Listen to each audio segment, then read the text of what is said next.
समाचार की बात करेंगे, लेकिन उससे पहले बात आग से अमेरिका की सबसे बड़ी जंग की कर लेते हैं, जहां आग बुझाने के साथ साथ लोगों को सुरक्षित ठिकानों तक पहुंचाने का काम तेजी से चल रहा है।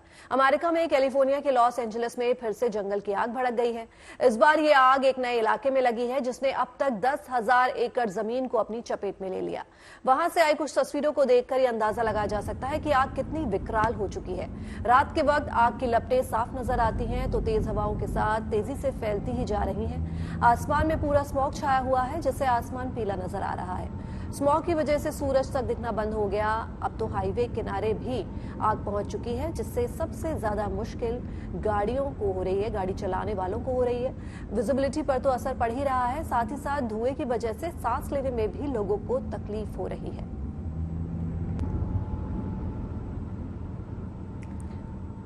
और अब जरा लॉस एंजलिस के आसमान को देखिए, पूरा आसमान पीला नजर आ रहा है और ये सब हुआ जंगल की आग के बाद उठते धुएं से। आसमान को देखकर अंदाजा लगाना मुश्किल है कि सुबह का वक्त है या दोपहर हो रही है या फिर शाम का वक्त है, क्योंकि स्मॉग इस कदर छाया हुआ है कि सूरज तक ढंग से नजर नहीं आ रहा।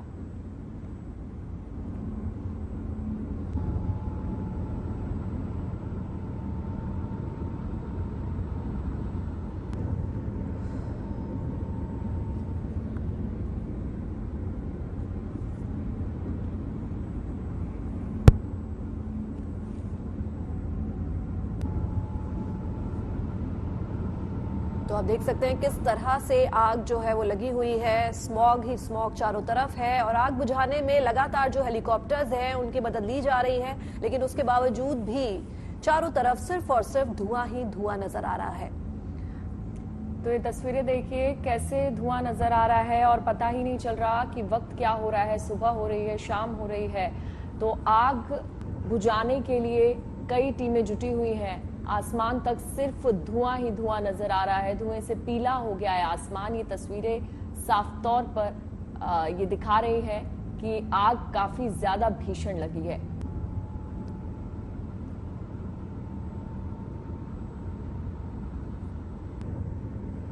तो ये 3 तस्वीरें आपकी टीवी स्क्रीन पर। पहली तस्वीर में आप देख सकते हैं किस तरह से हेलीकॉप्टर्स की लगातार मदद ली जा रही है, और दूसरी तस्वीर में आप देखिए कि आसमान जो है वो पूरा का पूरा सिर्फ और सिर्फ पीला नजर आ रहा है, क्योंकि धुएं का गुबार इतना ज्यादा है कि वो आसमान तक पहुंच चुका है। तो दूसरी तस्वीर में आप देख रहे हैं कि कहीं आसमान नहीं दिख रहा, सिर्फ और सिर्फ धुआं ही धुआं चारों तरफ दिखाई दे रहा है। और तीसरी तस्वीर में हमने आपको दिखाया कि किस तरह से आग जो है वो इतनी भीषण थी कि वो हाईवे तक पहुंच गई है, जिस वजह से जो कार चालक है उनको कार ड्राइव करने में बेहद दिक्कतों का सामना करना पड़ रहा है। तो आग की लपटों को देखकर ये अंदाजा लगाया जा सकता है कि कितनी भीषण आग लगी होगी। तेज हवाओं से ये आग जो है वो बढ़ती ही जा रही है, और जिस कारण से हेलीकॉप्टर भी लगातार पानी से छिड़काव कर रहे हैं, लेकिन उसके बावजूद भी आग बुझने का नाम नहीं ले रही। तो इन तस्वीरों को देख के आप साफ तौर पर ये देख सकते हैं कि किस तरह से आग जो है वो चारों तरफ फैल गई है और जिसे बुझाना नामुमकिन सा हो रहा है। दरअसल इस आग के बढ़ने का कारण तेज हवा है। तेज हवा की वजह से जंगल में लगी आग और ज्यादा बढ़ रही है। और अमेरिका में लॉस एंजलिस के उत्तर के जंगल में फिर से आग भड़की है, जिसके 1031 एकड़ तक फैलने की बात सामने आ रही है। बताया गया है कि तेज हवाओं और सूखी झाड़ियों की वजह से आग और ज्यादा तेजी से फैल रही है। ऐसे में आसपास के लोगों से सुरक्षित इलाकों में जाने की अपील की जा रही है। तो वहीं फायर ब्रिगेड के लोग पहले से ही 2 बड़ी आग से निपट रहे थे। इस बीच बुधवार सुबह यूजेस में भड़की आग कैस्टिक झील तक पहुंची, जिसके बाद कैस्टिक झील के दक्षिण में कई इलाकों को खाली करा दिया गया। वहां दमकल कर्मियों का दावा है कि 14% आग काबू में आ चुकी है, जबकि पैलिसेड्स और ईटन में आग भड़कने की आशंका बनी हुई है। ऐसे में करीब 31,000 से ज्यादा लोगों को इलाका छोड़ने का आदेश दिया जा चुका है। राहत और बचाव में कई टीमें फिलहाल जुटी हुई हैं। 4,000 से ज्यादा फायर ब्रिगेड के लोग आग बुझाने में लगातार लगे हुए हैं। एहतियातन कई इंटरस्टेट हाईवे को धुएं की वजह से बंद करना पड़ा है। तो अमेरिका के धधकते जंगल में रात के वक्त भी आग बुझाने का काम लगातार जारी रहता है। कई हेलीकॉप्टर्स लगातार पानी का छिड़काव करने में लगे हुए हैं। असल में रात के वक्त ही सही मायनों में पता चल पा रहा है कि आग का दायरा कितना है और कैसे आग तेजी से बढ़ रही है। आग से घिरे जंगल के पास सड़कों पर राहत और बचाव के लिए कई टीमें तैनात की गई हैं, ताकि वहां से गुजरने वाले लोगों को कोई भी मुश्किल ना मिले। तो देखिए किस तरह से लगातार आग बुझाने का काम जोरों शोरों से चल रहा है और खासतौर ये काम जो है वो रात में किया जाता है ताकि पता चल सके कि कितने दायरे में जो है आग लगी है।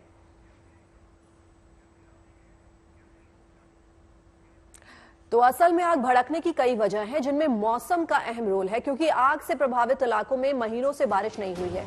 सूखी झाड़ियां आग के लिए ईंधन का तरह जो है वो काम कर रही हैं। ऊपर से पहले से चल रही तेज हवाओं ने मुश्किलें और बढ़ा रखी हैं।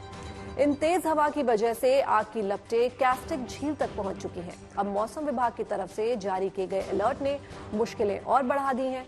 अमेरिका के वेदर डिपार्टमेंट ने अब तेज हवाओं की चेतावनी जारी की है। लेकिन राहत की बात यह है कि वीकेंड पर लॉस एंजलिस में हल्की बारिश की उम्मीद जताई जा रही है, जिससे कहा जा रहा है कि आग को बुझाया जा सकता है।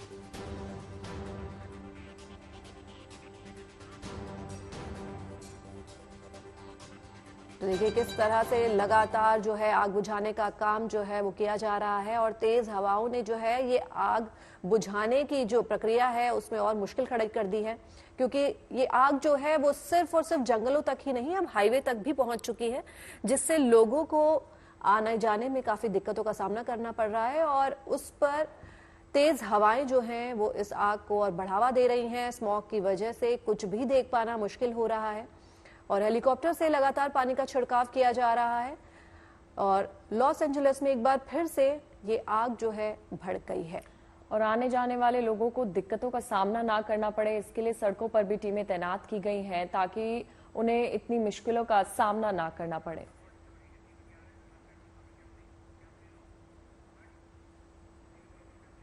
और अब बात दुनिया के सबसे बड़े लोकतांत्रिक देश भारत के गणतंत्र दिवस की। इस बार गणतंत्र दिवस परेड में इंडोनेशिया के दस्ते भी शामिल होंगे और ऐसा इसलिए क्योंकि इंडोनेशिया के राष्ट्रपति इस बार गणतंत्र दिवस समारोह के मुख्य अतिथि हैं और इंडोनेशिया के बैंड और मार्चिंग दस्ते ने परेड में शामिल होने के लिए शानदार तैयारी की है। देखिए झलक।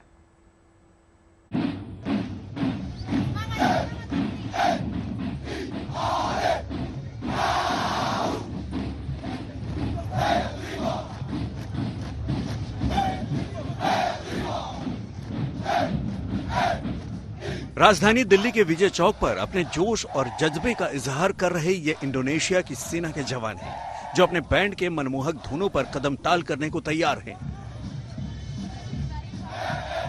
इंडोनेशियाई सेना की ये टुकड़ी 76वें गणतंत्र दिवस समारोह में भाग लेने भारत आई है। पहली बार भारत के गणतंत्र दिवस की परेड में इंडोनेशिया का 350 सदस्यों का मार्चिंग और बैंड दल भाग लेगा। इनमें से 160 जवान मार्चिंग दस्ते में और 190 जवान बैंड दस्ते में शामिल होंगे और भारतीय सेना की टुकड़ियों के साथ कर्तव्य पथ पर कदम ताल करेंगे। ये जवान भारत आकर बेहद खुश हैं।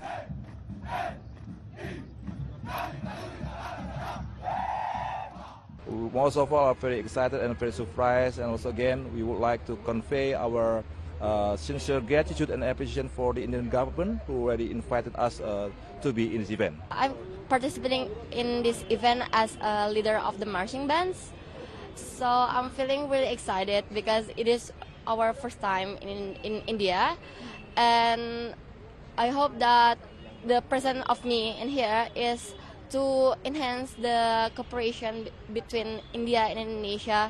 It will be more stronger, more bondful, something like that. दरअसल इंडोनेशिया के राष्ट्रपति प्रबोवो सुबियांतो इस बार भारतीय गणतंत्र दिवस समारोह के मुख्य अतिथि हैं और वे इस कार्यक्रम में भाग लेने के लिए नई दिल्ली पधार चुके हैं। राष्ट्रपति सुबियांतो पहली बार राजकीय यात्रा पर भारत आए हैं। वे 4 दिनों की यात्रा पर भारत आए हैं। वे भारतीय गणतंत्र दिवस समारोह में शामिल होने वाले चौथे इंडोनेशियाई राष्ट्रपति हैं। इंडोनेशिया के पहले राष्ट्रपति सुकर्णो 1950 में भारत के पहले गणतंत्र दिवस समारोह के मुख्य अतिथि थे। अब एक बार फिर से इंडोनेशिया के राष्ट्रपति गणतंत्र दिवस समारोह में मुख्य अतिथि के रूप में शामिल होने जा रहे हैं। उनकी मौजूदगी में इंडोनेशिया के ये फौजी जवान कर्तव्य पथ पर समा बांधेंगे तो नजारा देखने लायक होगा। Bureau report, good news today.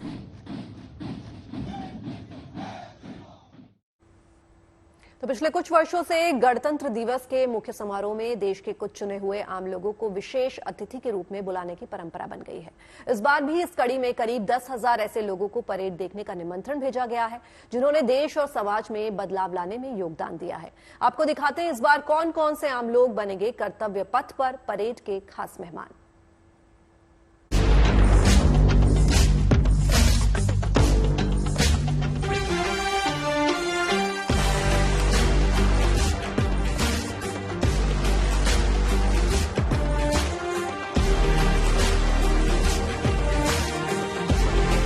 26 जनवरी को गणतंत्र दिवस के अवसर पर राजधानी दिल्ली के कर्तव्य पथ पर जब देश की आन बान और शान की परेड और झांकियां निकलेंगी, तो देश ही नहीं बल्कि दुनिया भर में लोग टीवी सेट और इंटरनेट के जरिए इसके गवाह बनेंगे।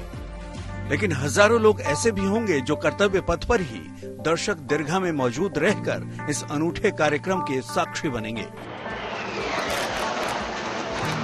इनमें बहुत से आम लोग होंगे तो बहुत से खास लोग भी होंगे, और खास लोगों में केवल इस समारोह के मुख्य अतिथि और सरकार के नुमाइंदे ही नहीं होंगे, बल्कि देश के कोने कोने से तमाम लोग भी होंगे जिन्हें विशेष रूप से गणतंत्र दिवस समारोह का मेहमान बनाया गया है और परेड देखने के लिए दिल्ली बुलाया गया है।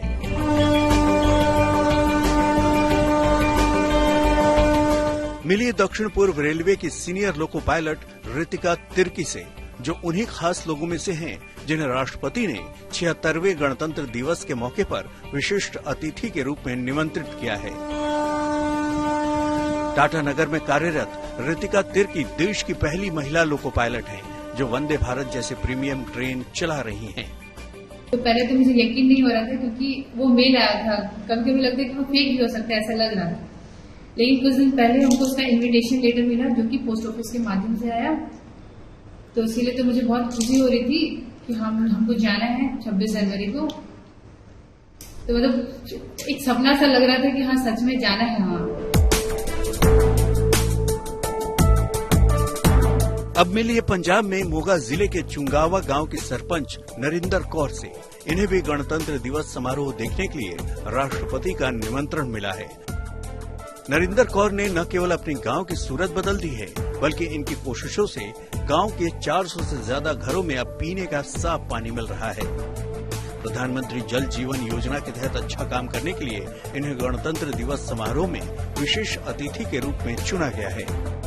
हर घर तक एक साफ सुथरा पानी जा रहा है, तो हमारे लिए ये बहुत ही प्राउड वाली बात है कि हमारे इस छोटी सी पंचायत का जो काम है वो हमने केंद्र लेवल तक इसको हाईलाइट कर सके, और आज इनको एक बतौर मेहमान वहाँ पे बुलाया जा रहा है। हम बहुत अच्छा फील कर रहे हैं। छत्तीसगढ़ के कवर्धा इलाके में रहने वाले बैगा जनजाति के कुछ परिवारों को भी राष्ट्रपति की ओर से गणतंत्र दिवस समारोह में आने का न्योता मिला है। ये गांव सौर ऊर्जा से रोशन हो रहा है। यहाँ लोगों की जिंदगी में अब काफी बदलाव आ रहा है। ये लोग दिल्ली पहुंचकर राष्ट्रपति से मुलाकात करने के लिए बेहद उत्सुक हैं। माला पहिरावे ये माला ऐसे के पहना हूँ, ऐसे के अदे ए बीरन ला। और का बोलबे वहाँ जाके? वहाँ का बोलूं, अब मैं लाइट मिल गई मोला, मैं कलेक्टर साथ गे रहा हूँ, गरीब आदमी। देखिए, बहुत सम्मान की बात है, न सिर्फ हमारे आदिवासी भाई बहनों के लिए, बल्कि मुझे लगता है पूरे छत्तीसगढ़ के लिए बहुत गर्व की बात है कि देश के सर्वोच्च पद पर जो विराजमान है हमारे राष्ट्रपति जी, उनके साथ इनको भोजन करने का, गणतंत्र दिवस में शामिल होने का अवसर मिलेगा। और बहुत खुशी है, मैं उनसे मिलने गई थी, उनके चेहरे पे जो खुशी थी वो देखते बन रही थी। पहली खुशी तो इस बात की थी कि सालों साल के बाद उनके गाँव में, उनके घरों में जो लाइट लगा है सोलर के माध्यम से, उसके लिए। और दूसरा, उनको जो उनके समाज के जो सभी के लिए गर्व की बात है, राष्ट्रपति जी हमारे, तो उनसे मिलने का अवसर मिलेगा, तो सभी बहुत खुश हैं। आपको बता दें कि इस बार सरकार की ओर से करीब 10,000 आम लोगों को गणतंत्र दिवस समारोह पर विशेष अतिथि के रूप में निमंत्रित किया गया है। खासतौर से ऐसे लोग जिन्होंने गुमनाम रहते हुए देश और समाज के विकास में अपना खास योगदान दिया है, उन्हें इस अवसर पर विशेष अतिथि के रूप में बुलाया गया है। इनमें उत्तर प्रदेश स्वयं सहायता समूह की 10 लखपति दीदियां शामिल हैं। बागपत के निनाना गांव की प्रधान प्रीति देवी को भी समारोह में न्योता मिला है। भारत पाकिस्तान सीमा पर बसे बाड़मेर के छोटे से गांव तमलोर के युवा सरपंच हिंदू सिंह भी विशिष्ट अतिथि होंगे। बिहार के 17 पंचायत प्रतिनिधि भी गणतंत्र दिवस समारोह के मेहमान होंगे। बिहार से आंगनबाड़ी की 7 सेविकाओं को भी इस समारोह में विशेष अतिथि बनाया गया है। मध्य प्रदेश में स्वरोजगार से जीवन यापन करने वाली सीता भी समारोह में अतिथि होंगी। नवीन और नवीकरणीय ऊर्जा मंत्रालय ने 800 विशेष अतिथियों को आमंत्रित किया है, तो पीएम विश्वकर्मा योजना के 100 लाभार्थियों को भी समारोह के लिए निमंत्रण दिया गया है।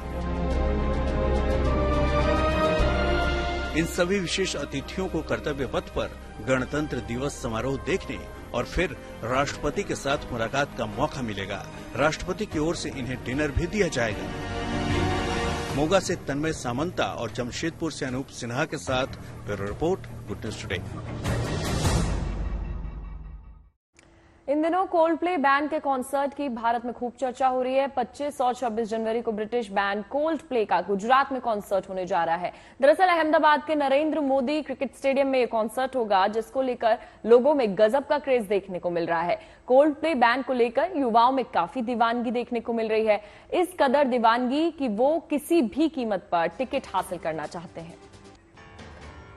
तो फिर चाहे उन्हें पानी की तरह पैसा ही क्यों ना बहाना पड़ जाए, असल में अभी भी भारत के कई शहरों में कोल्डप्ले के कॉन्सर्ट्स हो रहे हैं। इन कॉन्सर्ट्स के लिए 13 मिलियन लोग टिकट की लाइन में हैं। यानी इतना क्रेज कि बहुत से लोगों को टिकट ही नहीं मिल पा रहा है। आलम ऐसा कि कोल्डप्ले के एक शो के लिए इंडिया में लाखों लोगों की वेटिंग है, मगर दीवानगी ऐसी कि फैन 10 लाख तक का टिकट खरीदने को तैयार है। कोल्डप्ले ब्रिटिश रॉक बैंड है, जिसकी शुरुआत लंदन में हुई थी। तो यूनिवर्सिटी कॉलेज लंदन के ओरिएंटेशन वीक में इसकी शुरुआत हुई। फिर ओरिएंटेशन वीक में क्रिस मार्टिन की मुलाकात जॉनी बैकलैंड से हुई। मार्टिन और बैकलैंड ने मिलकर ग्रुप बनाया और फिर गाई बेरीमैन में जुड़ गए, जिसके बाद ड्रम पर वीड चैंपियन के जुड़ने से ग्रुप कोल्डप्ले कहलाया। और इस बैंड का साल 2000 में कोल्डप्ले का एल्बम येलो खास चर्चा में रहा था। दुनिया भर में 10 करोड़ एल्बम बिकने के साथ ये 21वीं सदी का मशहूर बैंड बना।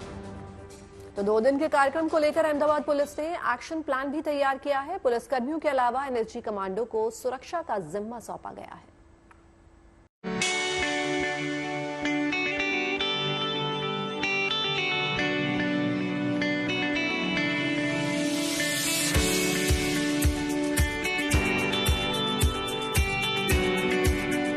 कोल्डप्ले कंसर्ट को लेकर ये दीवानगी आजकल आम है। युवाओं पर ब्रिटिश बैंड कोल्डप्ले का खुमार चढ़ा हुआ है। जहां भी कोल्डप्ले का कंसर्ट होता है, तो शहर ही नहीं, आसपास के इलाकों में भी जोश और उत्साह देखने को मिल रहा है। 25 और 26 जनवरी को ब्रिटिश बैंड कोल्डप्ले का कंसर्ट अहमदाबाद के नरेंद्र मोदी स्टेडियम में होने जा रहा है और अनुमान है कि यहां 2 लाख से ज्यादा लोग इस बैंड के परफॉर्मेंस का आनंद लेने पहुंचने वाले हैं। कोल्डप्ले के कंसर्ट को लेकर शहर में पोस्टर तो लग ही गए हैं, जोर शोर से तैयारियां भी चल रही हैं। उम्मीद की जा रही है कि आसपास के राज्यों से भी 1 लाख लोग यहां आएंगे। लोग यहां पे पहुंचेंगे। खास करके कहा जा रहा है कि अहमदाबाद और गुजरात के अलावा महाराष्ट्र, गोवा, कर्नाटक और बेंगलोर, कोलकाता समेत राज्यों से जो लोग हैं वो भी यहाँ पे पहुंचेंगे। करीब 1 लाख से ज्यादा 2 दिन में लोग जो हैं वो गुजरात के बाहर से भी यहाँ पे आएंगे। रेलवे प्रशासन की तरफ से भी अलग से मुंबई से गुजरात को कनेक्ट करने वाली रेल चलाई जा रही है। साथ ही में आसपास की जो होटल्स हैं उनके भी बुकिंग फुल बताए जा रहे हैं। अहमदाबाद पुलिस ने भी कंसर्ट को लेकर एक्शन प्लान तैयार किया है। 14 पार्किंग प्लॉट की व्यवस्था रहेगी। 14 DCP, 25 ACP, 63 police inspector, 142 sub inspector समेत 3850 पुलिसकर्मी सुरक्षा की कमान संभालेंगे। 270 सीसीटीवी कैमरों के जरिए स्टेडियम के कोने कोने की मॉनिटरिंग की जाएगी। इसके लिए कंट्रोल रूम तैयार किया जा रहा है। यही नहीं, कॉन्सर्ट की सुरक्षा में पुलिसकर्मियों के साथ एनएसजी कमांडो भी तैनात रहेंगे। आपात स्थिति के लिए भी तैयारी की गई है। 11 मेडिकल स्टेशन, 3-3 बेड वाले 2 मिनी हॉस्पिटल, एम्बुलेंस के साथ आसपास के अस्पतालों को भी अलर्ट पर रखा जाएगा। 5 साल से कम उम्र के बच्चों को इस कार्यक्रम में प्रवेश नहीं दिया जाएगा। दर्शक सिर्फ मोबाइल और पर्स लेकर अंदर जा सकेंगे। पुलिस के अलावा मैदान में 60 फायर मार्शल, सीसीटीवी सर्विलांस की 2 वैन, बीडीडीएस की 10 टीमें तैनात रहेंगी। सुचारू ट्रैफिक व्यवस्था संभालने के लिए 1100 जवान भी मौजूद रहेंगे। कंसर्ट के लिए खास तौर पर बसों की भी व्यवस्था की गई है। साथ ही मेट्रो के फेरे भी बढ़ाए जाएंगे। इस पूरी व्यवस्था में अहमदाबाद शहर पुलिस के 3,825 से ज्यादा पुलिस अधिकारी और कर्मचारी तैनात रहेंगे। इसके साथ साथ स्टेडियम के अंदर 270 से ज्यादा सीसीटीवी हैं। जो दर्शकों की एंट्री है वो गेट नंबर 1 और 2 से है, वहां पर खास मजबूत बैरिकेडिंग की व्यवस्था करने में आई है। इसके साथ साथ जो कॉन्सर्ट है उसमें महिलाओं की संख्या ज्यादा होने के कारण हमने महिला पुलिस अधिकारी और पुलिस कर्मचारी ज्यादा रखे हैं।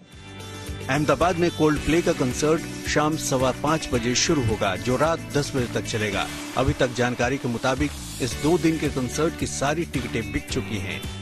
गुजरात के साथ महाराष्ट्र, गोवा, कर्नाटक समेत कई राज्यों के लोगों ने टिकट खरीदी है, इसलिए रेलवे भी स्पेशल ट्रेन चलाने जा रहा है।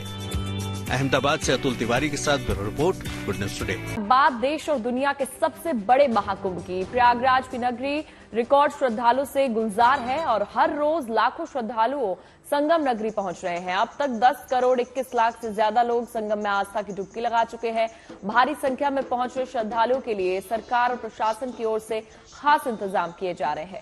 लोगों को घाट तक पहुंचने में कोई दिक्कत ना हो, इसके लिए रेलवे स्टेशन पर ऑटो टैक्सी से लेकर ई रिक्शा मौजूद है, जो श्रद्धालुओं को उनकी मंजिल तक पहुंचाने के लिए जुटे हुए हैं।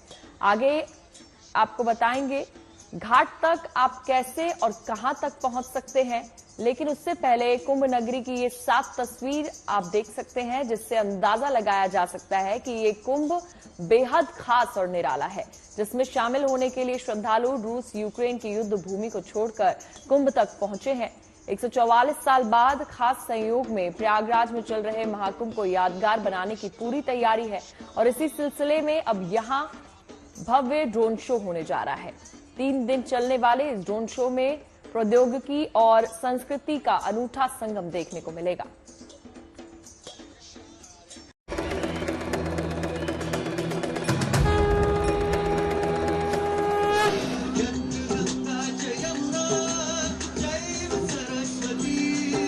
संगम पर स्नान के विहंगम दृश्य की ड्रोन से ली गई ये तस्वीरें रोमांचित करने वाली हैं। कहते हैं महाकुंभ के दौरान स्वर्ग से देवता भी धरती पर उतर आते हैं और त्रिवेणी पर डुबकी लगाते हैं। इस लिहाज से तीर्थराज प्रयाग में इस बार महाकुंभ का आयोजन भूलोक से स्वर्गलोक तक के वासियों के लिए बेहद अहम है, क्योंकि 144 बाद ग्रह नक्षत्रों के ऐसे योग और संयोग बने हैं जो दुर्लभ हैं। ड्रोन कैमरों के जरिए प्रयागराज में चल रहे भव्य और दिव्य महाकुंभ की अनोखी छटा आप पिछले कई दिनों से देखते आ रहे होंगे। और आपको बता दें कि अब प्रयागराज के महाकुंभ नगर में आज से शानदार ड्रोन शो का भी आयोजन होने जा रहा है। इसकी झलक गुरुवार की शाम को देखने को मिली, जब संगम किनारे क्षितिज पर ड्रोन से शिव पार्वती की अद्भुत तस्वीर उकेरी गई और ओम की आकृति का निर्माण किया गया। संगम पर 200 से ज्यादा ड्रोन की रोशनी से भव्य ड्रोन शो की अनूठी झलक पेश की गई। प्रयागराज में आज से 26 जनवरी तक रोज शाम को ड्रोन शो का आयोजन होने जा रहा है। ये कार्यक्रम महाकुंभ नगर के सेक्टर 7 में होगा। इस दौरान ड्रोन से समुद्र मंथन समेत प्रयागराज की पौराणिक कथाओं को प्रस्तुत किया जाएगा। उत्तर प्रदेश का पर्यटन विभाग इस ड्रोन शो का आयोजन कर रहा है। इस दौरान भारतीय संस्कृति, अध्यात्म और महाकुंभ के महत्व से जुड़ी तस्वीरें ड्रोन फॉर्मेशन के जरिए पेश की जाएंगी। 26 जनवरी तक चलने वाले महाकुंभ में रोशनी और संगीत का शानदार तालमेल यहां पहुंचे लाखों श्रद्धालुओं और पर्यटकों को मंत्रमुग्ध कर सकता है। शो के दौरान हजारों ड्रोन बेहतरीन तालमेल के साथ आसमान में उड़ेंगे और मनमोहक आकृतियों और दृश्यों का निर्माण करेंगे, तो नजारा देखने लायक होगा। महाकुंभ में शुरुआत से ही रोजाना 45 मिनट के लेजर शो का भी आयोजन किया जा रहा है, जिसके जरिए धार्मिक और पौराणिक कथाओं को बेहद रोचक और आकर्षक अंदाज में पेश किया गया है। इसी कड़ी में अब यहाँ पर ड्रोन शो भी होगा, जो आम श्रद्धालुओं के साथ साथ साधु संतों और कल्पवासियों को महाकुंभ में नया अनुभव हासिल करने का अवसर देगा। Bureau report, good news today. तो कैसा है महाकुंभ का माहौल और कैसे लाखों लोगों को यहाँ रोज आना जाना जो है वो चल रहा है, बता रहे हैं हमारे संवाददाता संजय शर्मा। पूर्ण महाकुंभ प्रयागराज में रिकॉर्ड ऐसे नहीं बन रहे हैं। रिकॉर्ड बनाने के लिए प्रशासन को पूरी चुनौतियां झेलनी पड़ रही हैं और लोगों को पैदल चलना पड़ रहा है। 3 किलोमीटर से लेकर 13 किलोमीटर तक की यात्रा लोग पैदल कर रहे हैं। कई लोग यहाँ हो सकता है कि स्टेशन से पैदल ही अपनी सारी गठरी लेकर पहुंच रहे हैं। यहाँ देखें, ये रास्ता बांध पर हम खड़े हैं, जिसको यहाँ प्रयाग के लोग स्थानीय भाषा में बंधवा कहते हैं। बंधवा पर खड़े हैं और बंधवा से सीधे सामने शास्त्री पुल दिखाई पड़ रहा है जो गंगा नदी पर बना है। ये कच्छप द्वार है और भीड़ का अंदाजा आप लगा सकते हैं। यहाँ से जहां तक देखिए वहां तक सर ही सर दिखाई पड़ते हैं। और साथ ही ये सारा इसके ठीक सामने यहाँ से पॉन्टून पुल से पार करेंगे, सीधा आप अखाड़ों की तरफ चले जाएंगे। ये रास्ता सीधा स्टेशन की तरफ जाता है। वहां से भी आगे निकल जाएं तो इधर घूमकर वो यमुना के पुल पर जाता है। लेकिन यहाँ से कुंभ क्षेत्र शुरू हो जाता है, अखाड़ों का इलाका शुरू होता है। लेकिन जितने लोग जा रहे हैं उससे ज्यादा आ भी रहे हैं। आने जाने का ये सिलसिला यही इस कुंभ को विशेष बनाता है, विशिष्ट बनाता है। इन सारे लोगों में अधिकतर लोग न केवल इन्होंने गंगा में पवित्र डुबकी लगाई है, बल्कि गंगा को अपने सिर पर, अपने हृदय में धारण करके भी ले जा रहे हैं। जो लोग इधर से जा रहे हैं उनके हाथों में खाली भरे हुए कैन हैं, जिनमें वो गंगा जल भरकर लेकर जाएंगे। ये सनातन की संस्कृति है, ये परंपरा है कि लोग गंगा को अपने साथ लेकर जाते हैं, ताकि यहाँ की यादों के साथ गंगा की पवित्र धारा भी हमेशा के लिए उनके साथ रहे। आने जाने की गाड़ियों में प्रशासन की गाड़ियां हूटर बजाती हुई चल रही हैं, संत महंतों की गाड़ियां हूटर बजाती हुई चल रही हैं। कुछ गाड़ियों पर पास हैं, कुछ बिना पास की हैं। लेकिन कई बार ऐसा होता है जिनके पास पास है वो भी दूर खड़े कर दिए जाते हैं। तो ये प्रशासन की अपनी महानता कहें या अपना काम करने का तरीका है, तौर तरीका है। जैसे ही अभी तो महास्नान यानी जो मौनी अमावस्या का बड़ा स्नान है, उसमें तो अभी कई दिन देर है, लेकिन भीड़ का ये सिलसिला देखिए। भीड़ को देखने से ही लगता है रिकॉर्ड ऐसे नहीं बनते, रिकॉर्ड ऐसे बनते हैं। जीएनटी के साथ तो आप घर बैठे महाकुंभ की महायात्रा कर ही रहे हैं, लेकिन अगर आप कुंभ नगरी भी जाना चाहते हैं तो आपके मन में तमाम सवाल होंगे, जैसे वहां पहुंचकर कितना पैदल चलना पड़ेगा, स्टेशन से संगम क्षेत्र कैसे पहुंचेंगे, कुंभ मेला जाने के लिए कोई सवारी मिलेगी या फिर नहीं मिलेगी। सीधे प्रयागराज से आपके इन तमाम सवालों के जवाब दे रहे हैं हमारे सहयोगी संजय शर्मा। देखिए, लोग रोजाना पहुंच रहे हैं, उनके मन में ये आशंका रहती है कितनी दूर पैदल चलना पड़ेगा, कितनी भीड़ रहेगी, व्यवस्था कैसी है। तो आइए हम आपको बताते हैं कि जैसे ही आप प्रयागराज रेलवे स्टेशन पर उतरते हैं तो वहां से सबसे इजी सवारी है टैक्सी, और बाकी चीजों से ज्यादा इजी है ये ई रिक्शा। ई रिक्शे में बैठकर आप प्रयाग संगम की ओर रवाना होंगे तो लगभग संगम से 3-4 किलोमीटर पहले तक आपको ये ई रिक्शा पहुंचा देंगे। हालांकि मेन रोड सरकारी इंतजाम ऐसे हैं कि पुलिस प्रशासन ने जगह जगह बैरिकेडिंग कर रखी है ताकि भीड़ को नियंत्रित किया जा सके। लेकिन चूंकि ई रिक्शा वाले प्रयाग के लोकल हैं, इसलिए वो कहीं गली कूचे से आपको दारागंज तक पहुंचा सकते हैं। हालांकि प्रशासन का कहना है कि उन्होंने 17 नंबर पार्किंग तक लोगों के आने जाने का, वाहन पहुंचने का इंतजाम किया है। लेकिन ऑटो रिक्शा वालों का, ई रिक्शा वालों का कहना है कि बहुत भगावत हैं, इधर से उधर डाइवर्ट कर देते हैं, बहुत दूर पड़त है। लेकिन बहुत सारे लोग हैं जो यहाँ से पैदल जा रहे हैं 9 किलोमीटर की यात्रा करके। लेकिन ई रिक्शा आपके लिए आरामदेह हो सकता है, क्योंकि ये गली कुचों के अंदर के रास्ते से आपको लगभग संगम से 2-3 किलोमीटर पहले तक पहुंचा देंगे। आइए किसी ई रिक्शा के पास चलते हैं और वहां से देखते हैं कैसी रहती है यात्रा।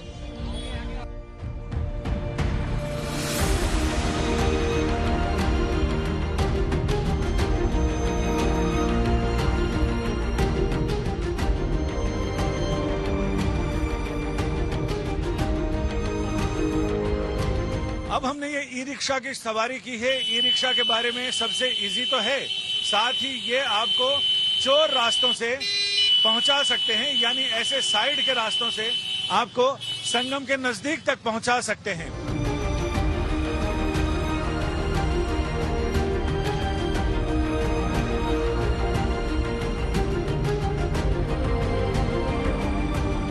अगर आपको संगम जाना है तो 3 किलोमीटर पैदल चलना पड़ेगा। मेले के नजारे लेते हुए चलिए और संगम पर जाइए, वहां संगम पे स्नान कीजिए। और अगर आपको गंगा में स्नान करना है तो दारागंज से बिल्कुल नीचे उतरते ही जो दशाश्वमेध घाट है, दारागंज घाट है, वहां पर आप स्नान कर सकते हैं। यानी कुल मिलाकर आपको बहुत ज्यादा चलने की जरूरत नहीं है। लेकिन हाँ, अगर आप मेला घूमने के शौकीन हैं, जहां आपको मेला घूमना है, अखाड़ों में जाना है, तो आप पैदल भी जा सकते हैं और पॉन्टून पुल पार किया, अखाड़ों की तरफ पहुंचे और वहां जाकर संत महात्माओं के दर्शन कीजिए। अगर संगम का दर्शन करना है तो आप 2-3 किलोमीटर पैदल चलेकर मेले का फील लेते हुए आप वहां तक आराम से पहुंच सकते हैं। ई रिक्शा आपके लिए विश्वास की सवारी होगी। कैमरामैन संजय समीर के साथ संजय शर्मा। तो यूरोप में भले ही रूस और यूक्रेन आमने सामने होकर एक दूसरे पर बम और गोली बरसा रहे हो, लेकिन महाकुंभ में दोनों देशों के नागरिक साथ साथ हैं और दोनों देशों के बीच शांति हो जाए इसकी प्रार्थना कर रहे हैं। चलिए इस्कॉन संगठन के शिविर में, जहां रशिया और यूक्रेन की कई श्रद्धालु आए हैं। कुंभ में विदेशियों की रुचि अधिक नजर आ रही है। बाहर से रशिया, अफ्रीका, अमेरिका से आए लोग सनातन की भक्ति में माहौल में रम गए हैं और हरे राम हरे कृष्ण का जय घोष कर रहे हैं, ड्रम्स बजा रहे हैं, गीत गा रहे हैं, भजन कर रहे हैं। हरे कृष्णा कृष्णा कृष्णा हरे हरे, हरे राम राम राम हरे हरे। आप देख सकते हैं हरे राम हरे कृष्ण का, और आप ये देखिए यहाँ पर पूरा जो वेशभूषा है वो भी भारतीय है।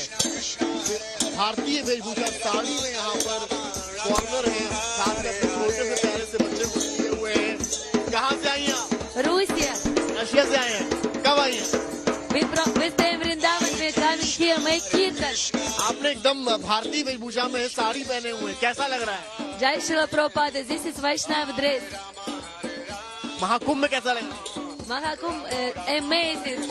मैं distribute prasadam for people, make Hari Naam, take Ganga Snan, and ISKCON make program, Mangal Arati, Guru Puja, go Arati.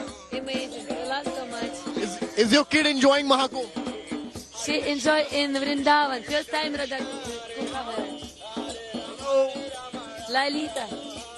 You can see. From where you have come from? I am come from ISKCON Vrindavan. Vrindavan. Before? France. France. Okay. कैसा लग रहा है यहाँ पर आपको? Huh? आपने जो है साड़ी पहनी हुई है भारतीय वेशभूषा में। We like Vaishnav culture because give us more. You are in Indian attire. How is it feeling? More quality. ये साड़ी. Best quality. Yeah. बहुत मुश्किल से अपने देश से आए, सबको मालूम स्थिति क्या है, लेकिन हम खर्चा बहुत ज्यादा करके है, 3 बार टिकट खरीद के है, वीजा का फीस जमा के, तब हम आपकी भारत भूमि में आए, क्योंकि आध्यात्मिक के लिए कंजूसी नहीं करना चाहिए, ठीक है, इसलिए हम मेहनत करके खर्चा करके इधर आ गए हैं और सबको भी आना चाहिए। आपने बताया कि वहाँ आपने बड़ी मशक्कत की, यूक्रेन में क्या कुछ था? नहीं, यूक्रेन में तो युद्ध चल रहा है, सबको मालूम है, और फ्लाइट तो नहीं है, हम लोग पोलैंड से आते हैं, दूसरे देश से आते हैं, और देश बस से आते हैं हम, बस। यस। तो आपको भारत आने में कितनी मशक्कत करनी पड़ी, कितना बड़ा स्ट्रगल था वहाँ से यहाँ आना? बहुत ज्यादा स्ट्रगल। सबसे प्रथम visa we need, then we buy ticket, then airlines deny on board transit visa की वजह से सऊदी अरब के लिए काफी लोग परेशान थे। It happened in Italy. आपको मालूम था आना बेहद कठिन है यहाँ, उसके बाद भी आप महाकुंभ को लेकर यहाँ पहुंची हैं। प्रभु, मैं यहाँ पर आए Ukraine, Italy, Turkey, Kuwait, then Mumbai. Yes, कठिन बहुत है, इसलिए इसको वैल्यू हम समझता है। We appreciate more when we pay more. सनातन के बारे में क्या जानती हैं आप? सनातन धर्म के बारे में हम सनातनी अपने आप को तब पुकार सकते हैं जब हम भगवत गीता पढ़ते हैं, तब हम अपने आप को सनातनी मांगते हैं। सनातनी मतलब हम उन्हीं का अंश है, भगवान से धाम अभिन्न नहीं है, उनका नाम भगवान से अभिन्न नहीं है। गीता जो है भगवान का शब्द ब्रह्मांड स्वरूप है, भगवान की वाणी है। तो अगर कोई होता डर ये जो भी है, आप गीता बस खोल के देख लो, भगवान आपके साथ। कभी कभी मंदिर जाने का मौका नहीं मिलता क्योंकि रोड बंद, जैसे लॉकडाउन में था, गेट बंद होते थे। लेकिन हम गीता खोल के एकदम भगवान सामने है, भगवान आपसे बात कर रहे हैं। भारत आकर कैसा लग रहा है? I can see tears in your eyes. I can clearly see tears in your eyes. You have suffered a lot. आपने बहुत कुछ देखा है, आपने बहुत कुछ सहा है, लेकिन have patience. I love my country, but I love India more. हरे कृष्णा। महाकुंभ को लेकर क्या कह रही हैं? यहाँ कैसा रहे? महाकुंभ से मेरा प्रेम हुआ 2013 में, तब से मैं इलाहाबाद में हर साल माघ मेला में रहते हैं। अद्भुत प्रयागराज तीर्थराज है और आप इंडियन लोग बहुत भाग्यशाली है।